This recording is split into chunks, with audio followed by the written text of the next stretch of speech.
अभी नववर्ष पर मुबारकबाद देने का तूफान मचा हुआ है। बधाइयाँ, खुश रहे तुम्हारा परिवार, सुख, समृद्धि, वैभव, शांति सब आए।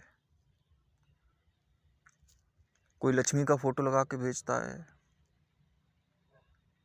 कोई अपने बगल में लक्ष्मी लगा देता है, गणेश लगा देता है, कोई हरियाली की इमेजेज भेज रहा है कि हरा ही हरा तुम्हारा नया साल हो जाए।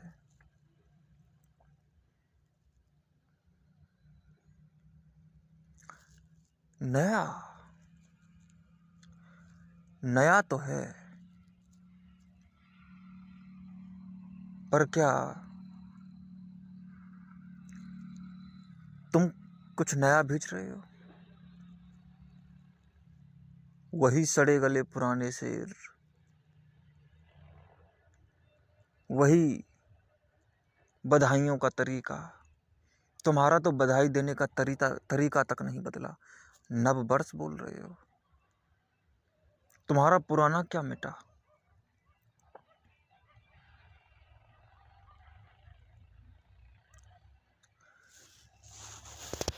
ठीक है, अच्छी बात है कि किसी दिन को तुम नया कह लो। कम से कम कभी किसी दिन को तो तुम नया कहते हो। ये बहुत खुशी की बात है कि किसी चीज को तो नया कहा तुमने, वरना तो नया कहाँ कहते हैं लोग। कहाँ टूटते हैं ढर्रे लोगों के द्वारा। लोगों ने जो ढर्रों को पकड़ा हुआ है, उनको छोड़ने को कहाँ है वो तैयार। अपने हृदय के सूलों को नववर्ष का फूल बनाकर नहीं फेंका जाता किसी पर। तुम सूल दे रहे हो दूसरे को, और इन फूलों के बहाने अपने सूलों को छिपा रहे हो। इनसे क्या होगा? नया कोई वर्ष नई नहीं होती। वक्त तो एक अविराम अनंत गति है। कोई चीज ठहरती भी है यहाँ पर? किस क्षण को नया कह रहे हो? कोई क्षण नया नहीं होता। पर बात यह है कि कौन क्षण नया नहीं होता। तुम एक दिन को नया कह रहे हो, लेकिन ये तुम्हारा अपना हिसाब किताब है जिसमें कुछ नया आ गया है। अगर तुम्हारे ही हिसाब किताब में कुछ नया आता है तो तुम ये भी देख लो कि तुम्हारे हिसाब किताब में तो फिर तुम जो मुबारकबाद दे रहे हो वो भी नई समझ रहे हो तुम उसको, लेकिन है वो पुरानी। और तुम्हारी ये जो नई साल है इसको तुम नया समझ रहे हो, लेकिन तुम्हारे तौर तरीके वही पुराने हैं। तो ये भी एक पुरानी साल है। तुम्हारे हिसाब किताब में तुम्हारा कैलेंडर आता है, तुमने इसको वर्ष का नाम दे दिया। इससे ये नई नहीं हो गई, इससे ये पुरानी भी नहीं हो गई। और दूसरी बात यह है कि अगर आज के दिन को तुम नया कहते हो कि तो क्या कहोगे कि और दिन पुराने थे? अगर आज का दिन नया है तो निश्चित ही तुम्हारे लिए फिर जो आने वाले कल का दिन है वो भी पुराना हो जाएगा। तुम्हारे लिए तो यही दिन नया होता है। तुम्हारे लिए 1 जनवरी नहीं होती है। हाँ, एक बात ध्यान रखना, 2 जनवरी नहीं होती, 1 जनवरी नहीं होती है।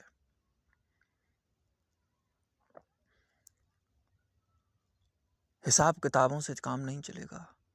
तुम तो ये समझ लो कि तुम अपने ही आकार में, अपने ही ढंग में एक और ढर्रा जोड़ रहे हो पुराना। पहली बात तो तुम्हारी आदत है ढर्रे बनाने की, ये तुम्हारी पुरानी आदत है। और इसी पुरानी आदत से तुम एक और ढर्रा बना रहे हो। और ये भी ढर्रा जो तुम बना रहे हो कि हम कुछ नया कर रहे हैं, ये नया नहीं है। ये तो जाने कितनी बरसों से तुम करते आए हो। इसमें नया क्या है? अब भी तुम सोए हुए हो, अब भी तुम्हारा जागरण नहीं हुआ है। वरना तो जीवन का एक क्षण भी पुराना नहीं होता। तुम कभी भी नई साल मना सकते हो, तुम जिस समय नए हो जाते हो, तुम्हारे लिए वही क्षण की धारा नई हो जाती है। समय तो नहीं रुकता। हाँ, तुम रुक सकते हो। समय तुम्हारे अनुसार चलता है। लियोनार्डो विंसी कहते थे कि जो व्यक्ति अपने आप में डूब जाता है उसके लिए वक्त थम जाता है। जो अपनी कला में डूब जाता है, चित्रकार थे, कोई भी काम करो, अगर तुम उसमें डूबने की क्षमता रखते हो तो तुम्हारे लिए वक्त छोटा हो जाता है, वक्त नया भी हो जाता है। जीवन हर समय नया होता है, वह कभी पुराना नहीं पड़ता। तुम्हारे सामने हर घड़ी नया रूप लेकर आती है, हर घड़ी बदल रही है रूप जिंदगी। छाँव है कहीं कहीं है धूप जिंदगी। याद रखना, छाँव और धूप तो तुम रोज देखते हो, परंतु हर छाँव और धूप वो ही नहीं होती जो तुम देखते हो। परंतु तुम तो वही देखते हो जो तुमने 10,000 साल पहले किसी मनुष्य ने जैसे छाँव और धूप देखी थी, वैसे ही तुम आज देख रहे हो। उसकी नज़र में और तुम्हारी नज़रों में कोई अंतर आया क्या? तुमने कुछ नया किया क्या? तुमने अपने आँख के मैल को थोड़ा सा काजल लगाकर साफ किया क्या? थोड़ा मांज दो इन झूठे बर्तनों को। तुम्हारे ये जो आँखों के कटोरे हैं, इनमें जो गंदगी छा गई है, इसे थोड़ा काजल की राख से साफ कर दो। नज़ारे नए नहीं होते, नजरें पुरानी होती हैं। आदमी पुराना है, नया आदमी होता है, वर्ष नहीं होती, महीने नहीं होते, जन्मदिन किसी का नहीं आता। हर आती हुई सांस जन्म ही तो है। तुम्हारा क्षण क्षण जन्म और क्षण क्षण मृत्यु है। तुम नया बना सकते हो तो तुम्हारे लिए पुराना भी नया हो सकता है, तुम्हारे लिए मौत भी जीवन हो सकता है, तुम्हारे लिए जाती हुई सांस भी एक हल्कापन हो सकती है, तुम्हारे लिए आती हुई सांस भी एक प्राण की धारा के साथ साथ एक परिपूर्ण नवीनता की धारा भी बन सकती है। परंतु होना चाहिए तुम में उसको पी लेने का, जी लेने का, सोख लेने का ढंग। अगर है तो तुम जी लोगे।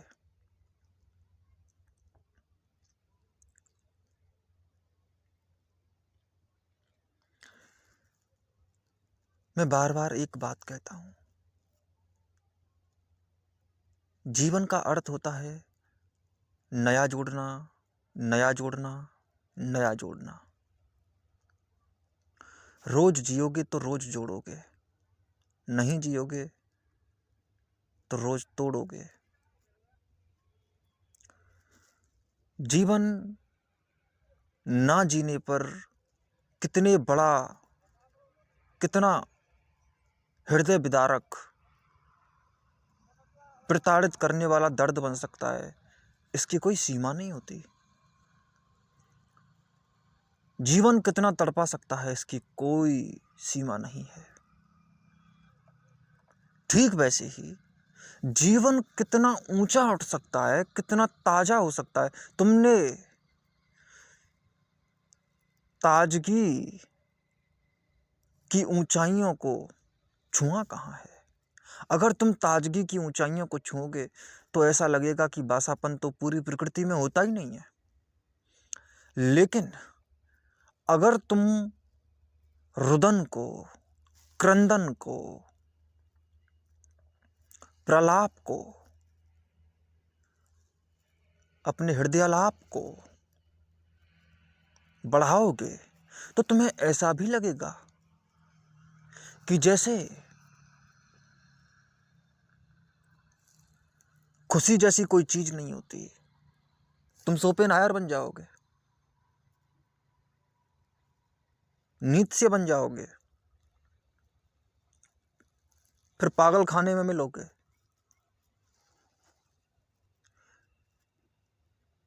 अकड़ का रस कितना ही बड़ा क्यों ना हो,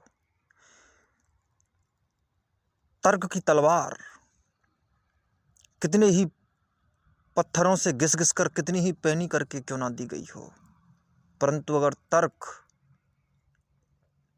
अमृत की पेप्सी नहीं पिला सकता,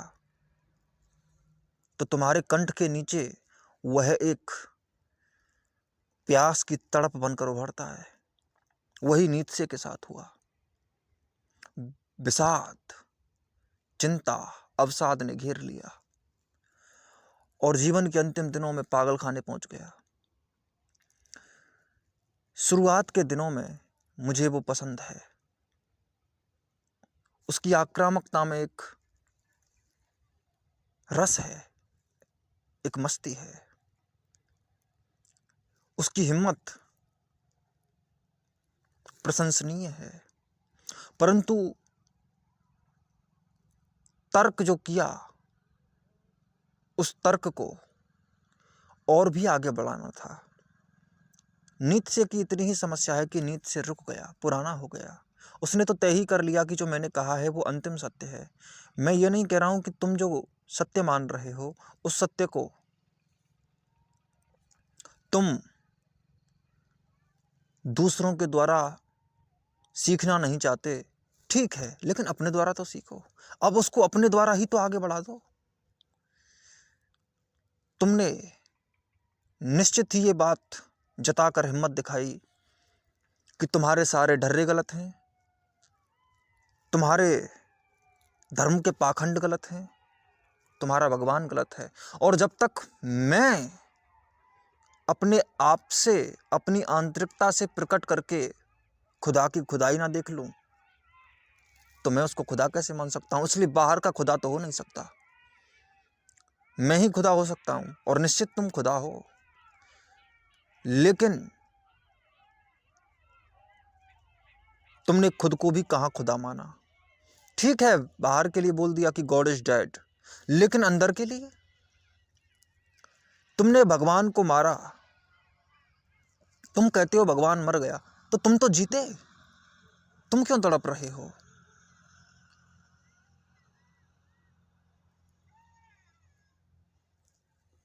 तुमने खुद को क्यों मारा? भगवान को मारा, ठीक है। ये पुरानेपन का असर है।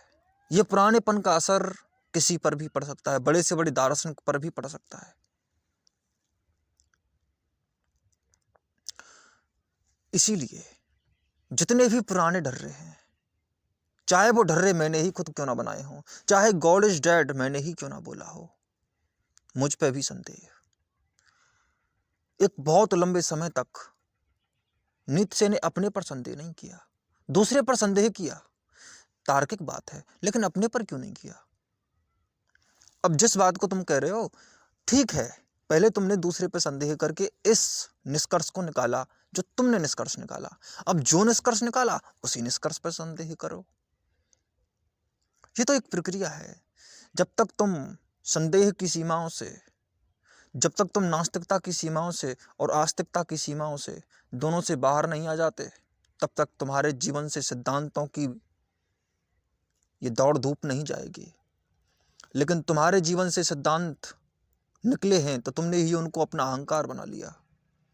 तुम कहते हो कि जो मैंने कहा है उसको कोई मिटा नहीं सकता। कोई नहीं मिटा सकता तो तुम ही कह दो दोबारा, तुम कह दो। अब ये कह दो ना, ठीक है, तुमने कहा है कि भगवान नहीं है, अब तुम ही ये कह दो कि खुशबू तो होती ही है। मत कहो कि कोई फूल दूसरे के घर जाकर आपकी नासिकापुटों के अंदर प्रवेश करके आपको महका नहीं सकता, लेकिन मत कहो कि खुशबू नहीं महका सकती। प्यार के साथ, पवन के साथ कम से कम हवा तो खुशबू को ले ही जाती है, खुशबू तो जाती ही जाती है। खुशबू मान लो, फूल मत मानो, मत मानो किसी को खुदा, लेकिन खुशबू से तो महकते। लेकिन तुमने तो खुशबू को घोंट डाला और तुम खुशबू पर ध्यान दे रहे थे, इसीलिए तुमने फूल को मारा। फूल तो मर जाना चाहिए, मुझे उसकी कोई समस्या नहीं आती नज़र तुम में, वो तुम्हारा मुझे पूरा काम ही पसंद है। लेकिन वो तब, जब तक वो नया था तब तक वो सुंदर था, लेकिन जब वो पुराना हो गया उसको भी छोड़ देना था। जैसे पुराने वस्त्र त्याग दिए जाते हैं, जैसे पुराने जूते त्याग दिए जाते हैं फटे हुए, जैसे बचपन का शरीर गायब हो जाता है, तो वो ठीक नहीं है। एक सीरियल है शक्तिमान, उसमें एक कहानी आती है। उसमें एक औरत होती है और उसको एक चरित्र है, उससे प्रेम हो जाता है। वो एक जादूगरनी होती है, लेकिन वो उस प्रेम को ऐसा पकड़ती है कि माया के द्वारा वह अपने शरीर को नष्ट नहीं होने देती। कथा है बस, लेकिन सार समझने की कोशिश करना, कि अपने शरीर को वो बूढ़ा नहीं होने देती। वो कहती है कि ये इस जन्म में मर जाएगा तो मैं अगले जन्म में इससे विवाह रचाऊंगी। तो कहते हैं उसने 5000 साल तक जन्म ही नहीं लिया, लेकिन जब उसने जन्म लिया तो वही शक्तिमान बनता है। लेकिन वो किसी और से प्रेम कर लेता है उससे प्रेम करने से पहले।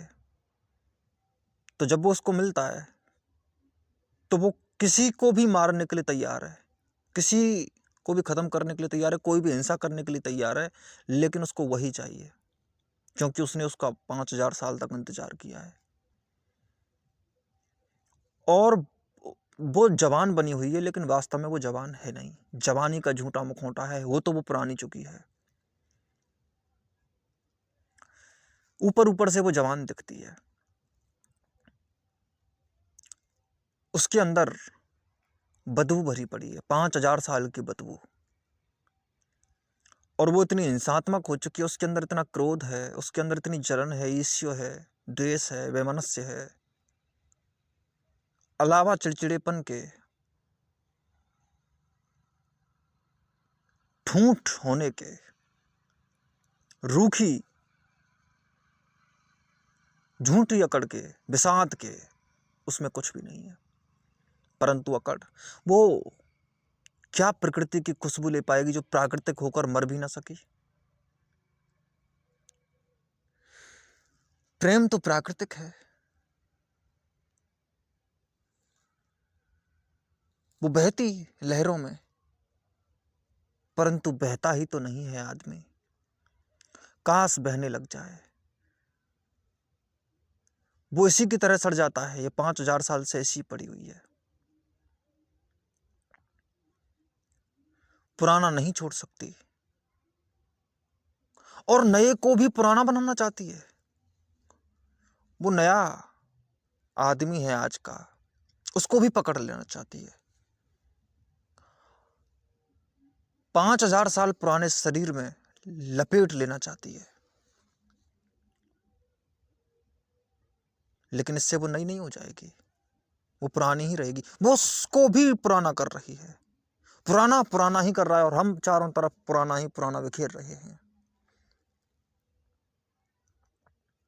पुराने को नहीं छोड़ोगे तो जीवन में बहुत बड़ी सड़ांत पैदा हो जाएगी। जीवन तुम्हारे अपने ऊपर बहुत बड़ा बोझ बन जाएगा। अश्क आंखों में कब नहीं आता, लहू आता है जब नहीं आता। होश जाता नहीं रहा, लेकिन जब वो आता है तब नहीं आता। दिल से रुखसत हुई कोई ख्वाहिश, गिरिया कुछ बेसबब नहीं आता। इश्क का हौसला है शर्त वरना, बात का किसको ढब नहीं आता।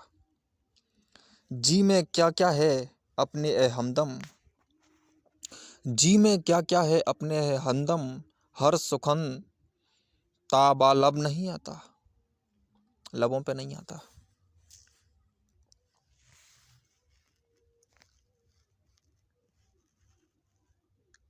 फ्लोइंगनेस,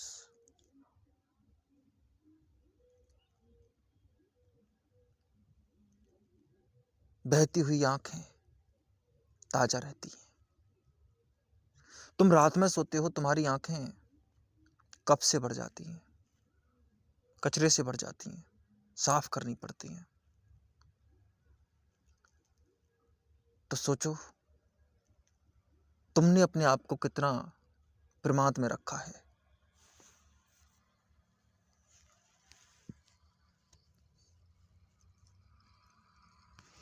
जीवन में नवीनता लानी ही होगी, हर तरह की नवीनता।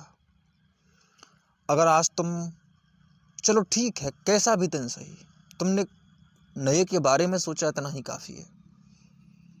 सबसे पहले ये मत सोचो कि तुम्हारे अंदर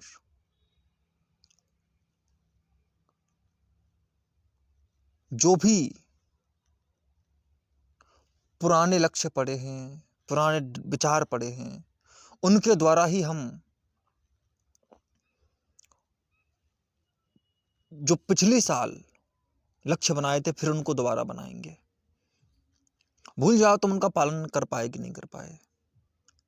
भूल जाओ तुम कि तुम निभाने में सबल नहीं थे। उसको तुम बोझ लोगे तो तुम ऐसा ही सोचोगे कि पहले भी नहीं निभा पाए, अब भी नहीं निभा पाएंगे। हर आदमी कहता है कि पता नहीं इस साल में कितना अच्छा होने वाला हूं, पता नहीं क्या क्या मुझे करना है। इतना सारा बोझ ले लेता है अपने ऊपर जिसकी कोई हद नहीं होती। भाई अब चलने का भी तरीका बदलो, फैसले लेने के तरीकों को भी बदलो। शायद तुम्हारे फैसले लेने के तरीके ही गलत थे। अब अपने ऊपर इतना बोझ मत रख लो। पहले तो सबसे पहले हल्के हो जाओ। 1-2 दिन कचरे को जाने दो। लक्ष्य बनाओ मत, नए भी मत बनाओ। पहले शांत हो जाओ कुछ दिनों के लिए, कुछ देर के लिए। 1-2 दिन आराम से सोचो अपने जीवन के हर पहलू के बारे में।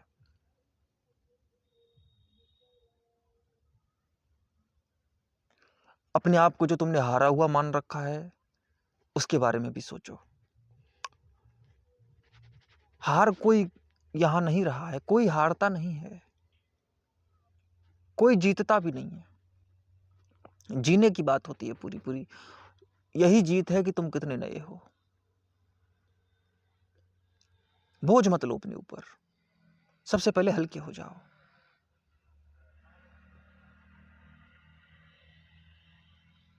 ऐसे हो जाओ जैसे कांच के किवाड़ होते हैं ना, कांच का दरवाजा होता है, उसके अंदर धूप अंदर तक आ जाती है।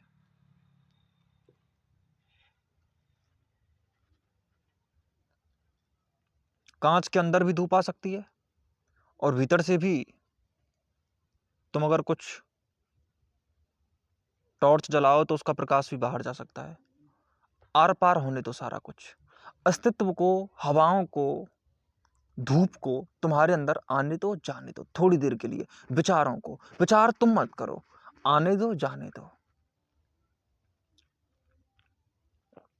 पेड़ होता है, पेड़ ना ये कहता है कि हवा आ रही है, और ये भी नहीं कहता है कि जा रही है। ऐसे ही तुम विचारों को आने दो, जाने दो, हवाओं को आने दो, जाने दो। तुम कुछ मत करो, थोड़ा बहो प्रकृति के साथ, ठहरो थोड़ा सा, रुको 1-2 दिन, हल्के होकर थोड़ा बोझों से थोड़ा दूर हो जाओ, थोड़ी अलग ढंग से पेश आओ अब की बार। फिर तुम पाओगे कि जड़ों में जो भी जंग लगी हुई है, तुम्हारे पुरानी जंग,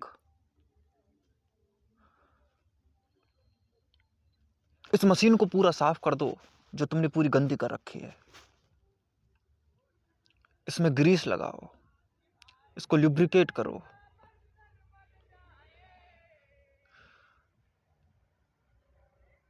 इसको रंगो, इसका गैल्वेनाइजेशन करो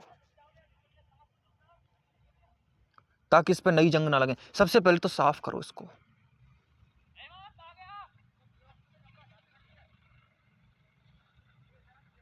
और मैंने तुम्हें रुकने के लिए इसलिए कहा है, सब साफ करने से भी पहले देख लो गंदगी कैसी कैसी है।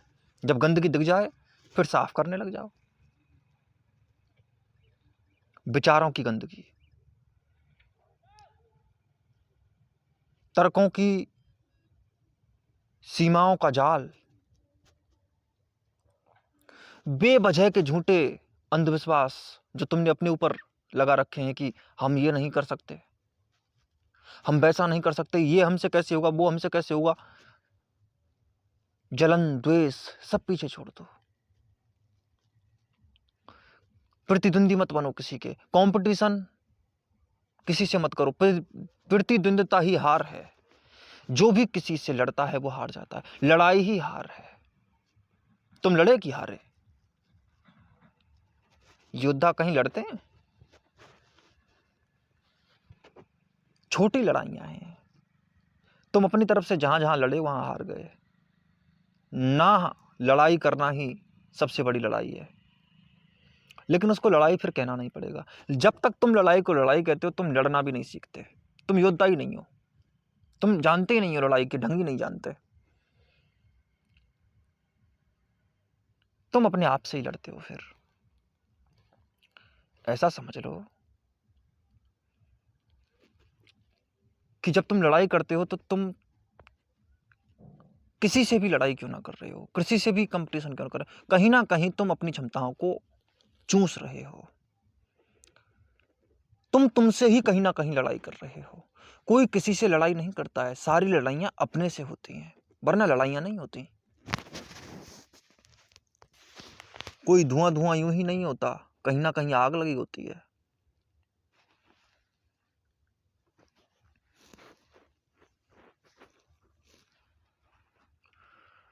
तो जो आग लगी हुई है वो तुम्हें ही जलाएगी, और ये धुआं तुम्हारा ही धुंध बनेगा, तुम्हारे ऊपर छाएगा। ऐसा समझ लो कि तुम्हारे दोनों हाथ आपस में लड़ रहे हैं। अब कोई हाथ जीते कोई हाथ हारे, नुकसान तुम्हें होगा। जैसे तुम्हारे दोनों कान लड़ने लग जाएं, तुम्हारे दोनों पैर लड़ने लग जाएं आपस में, कोई भी पैर जीत जाए तुम ही लंगड़े होगे। और ना लड़ोगे तो दोनों पैर मजबूत रहेंगे। मजबूती जीत है, और उसके लिए फिर तुम्हें जीतना भी नहीं पड़ेगा। मैं इतना कह रहा हूं, तुमने बहुत तरह के ऐसे ऐसे माइंड डिवाइसेज अपने ऊपर थोप रखे हैं। तुमने अपनी ऐसी ऐसी सीमाएं बना रखी हैं। तुम ऐसी ऐसी अपने ही खिलाफ साजिशें रचे हुए हो जिनका तुम ही शिकार बने हुए हो। तुमने अपना ऐसा विनाश किया है। तुमने ऐसी ऐसी कमजोरियां इकट्ठी कर ली हैं अपने आप की जो तुम्हारी कमजोरियां हैं तक नहीं। कैसी कैसी बातों से तुमने डर इकट्ठे कर लिए, कैसे कैसे तुमने डर बना लिए। वही डर तुम्हें पुराना बनाए हुए हैं। तुम नए हो। शांति से देखो। जीवन में भागा दौड़ करने से, जल्दबाजी करने से कुछ नहीं होता। जल्दबाजी करने वाला सबसे ज्यादा देरी कर देता है। सबसे ज्यादा देरी जल्दबाजी में ही होती है। जल्दबाजी से बड़ी देरी नहीं है कहीं भी। पूरा पूरा जाने बिना भाग रहे हो, कहां जा रहे हैं पता नहीं, जा रहे हैं बस।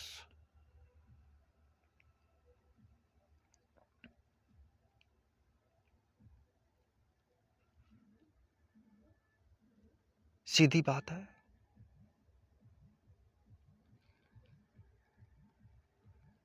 सोच लो कहां जा रहे हो। सोचने में क्या बुराई है। और अगर पता है कि गलत जा रहे हैं तो सबसे पहले एक काम करने जाओ, जानने जाओ कि जा कहां रहे हैं।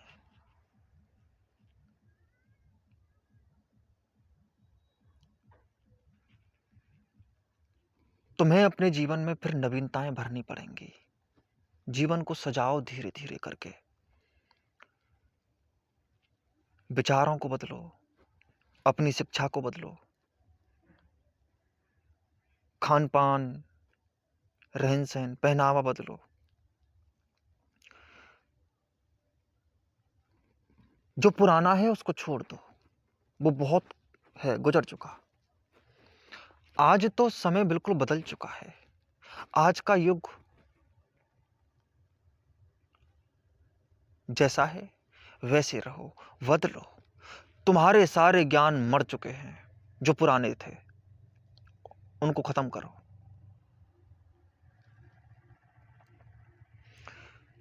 आज हम जितनी नवीनतम खोजों में हैं, जैसा वातावरण बन गया है, कृत्रिम बुद्धिमत्ता का वक्त, आर्टिफिशियल इंटेलिजेंस का वक्त है। ऐसे समय में तुम्हारे पुराने झूठे ढर्रे आज भी चल रहे हैं तो तुमसे बड़ा मूर्ख कोई नहीं हो सकता। तुम्हारी शिक्षा वही ढर्रा बनी हुई है। वो शिक्षा के नाम पर आज की डेट में कोई अहमियत नहीं पा सकती। आज की तारीख में उसकी कोई अहमियत नहीं है। क्यों नहीं है? क्योंकि आज वक्त वो आ चुका है जब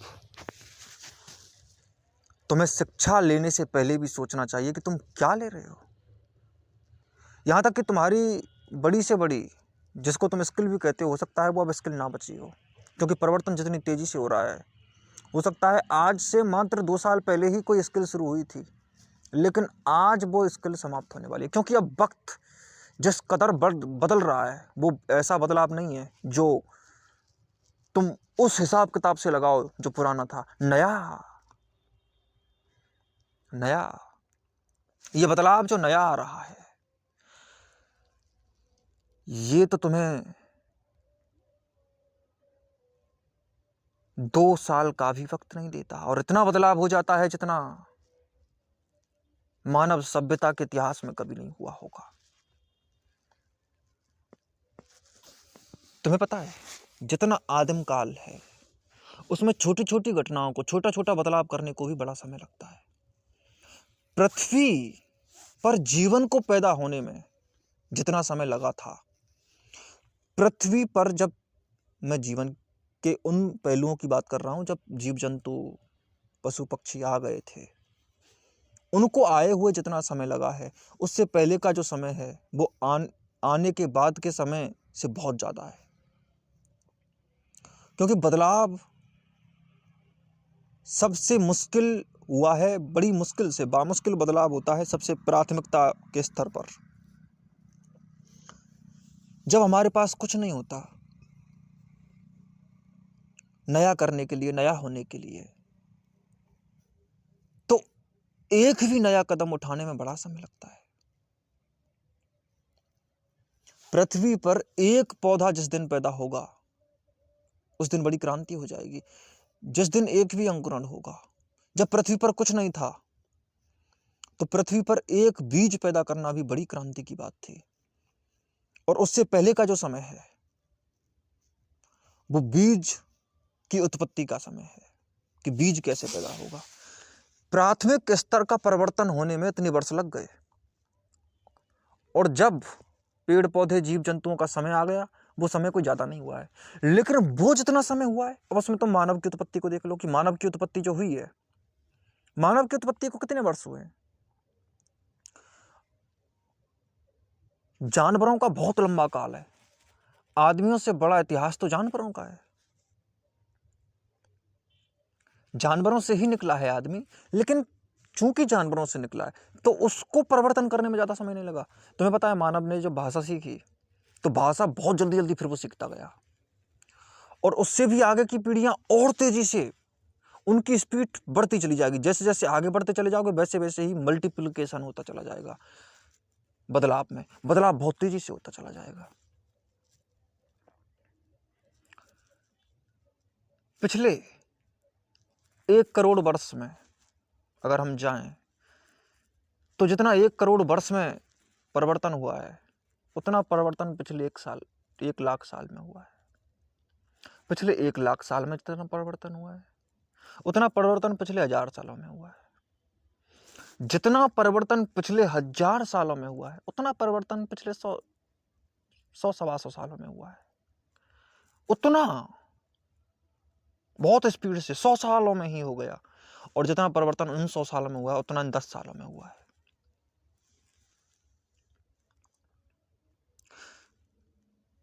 अभी तो ट्रांसफॉर्मर डीप लर्निंग का एक भाग है। ट्रांसफॉर्मर लर्निंग होती है। अभी ट्रांसफॉर्मर आ गए हैं। अब आर्टिफिशियल इंटेलिजेंस प्रत्येक क्षेत्र में उपयोग की जा रही है। उसके मॉडल आ गए हैं, कई मॉडल हैं। टेक्स्ट टू इमेज है, टेक्स्ट टू टेक्स्ट है, टेक्स्ट टू वीडियो भी है। अभी तो टेक्स्ट लिखो, तुम्हारे कितने ही कार्य हो रहे हैं, कितनी ही कंपनियों को कितनी आसानी हो गई। और पूरी क्रांति आ गई 2017 के बाद में। छोटा सा समय है, 2017 के बाद में बहुत बड़ा परिवर्तन हुआ है पूरे विश्व में। उससे पहले 2000 से 2017 तक अभी कितने दिन हुए हैं? कुछ ही वर्ष हुए हैं, मुश्किल से 6-7 वर्ष हुए हैं। इन 6-7 वर्षों में इतनी तीव्रता से परिवर्तन हुआ है जिसकी कोई इंतहा नहीं। 2000 में डीप लर्निंग आई थी, मशीन लर्निंग के ही आगे के अध्ययन को विस्तार देने के लिए। अब डीप लर्निंग, जो कि कई अलग अलग तरह के तलों पर, अलग अलग तरह की लेयर्स पर की जाती थी,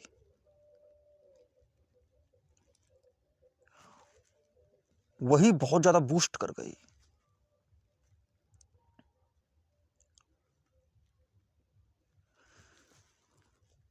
आने वाला समय तुम्हारे बहुत से कार्यों को छीन लेगा। अब ऐसे में तुम ऐसी शिक्षाएं लो कि किस देश की क्या मुद्रा है, किस देश की क्या राजधानी है, तो तुमसे बड़ा मूर्ख कौन होगा? ये मशीनें विकसित की गई हैं और इस समय में भी तुम ये कर रहे हो,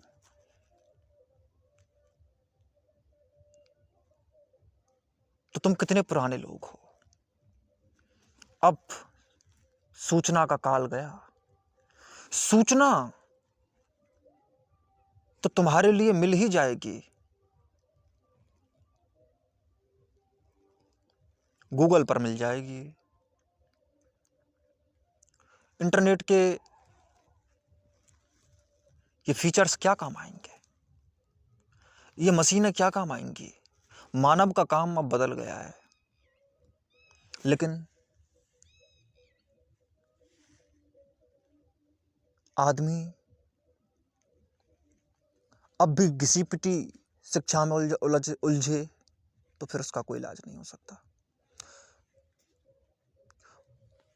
आज भी व्यक्ति ठंड में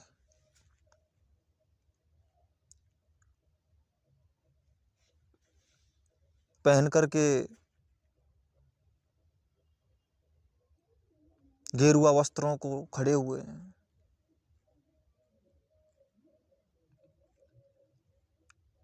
मर रहे हैं, भूखे मर रहे हैं, मूर्खता कर रहे हैं। ये काल गया।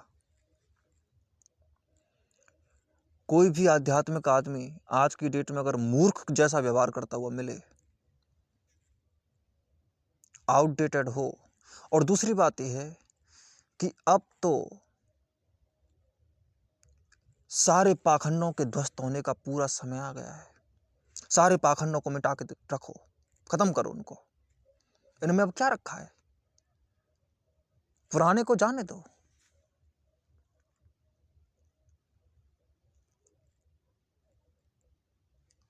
आध्यात्मिकता नवीनता का दूसरा नाम है। जो नया नहीं हो सकता वो आध्यात्मिक कैसे होगा? जो नया है वही आध्यात्मिक है, परंतु नया भी ठीक से होना।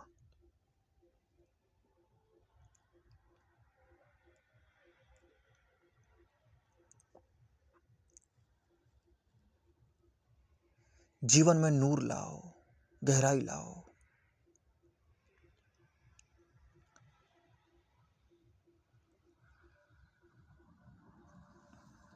अस्तित्व के साथ एक हो जाओ।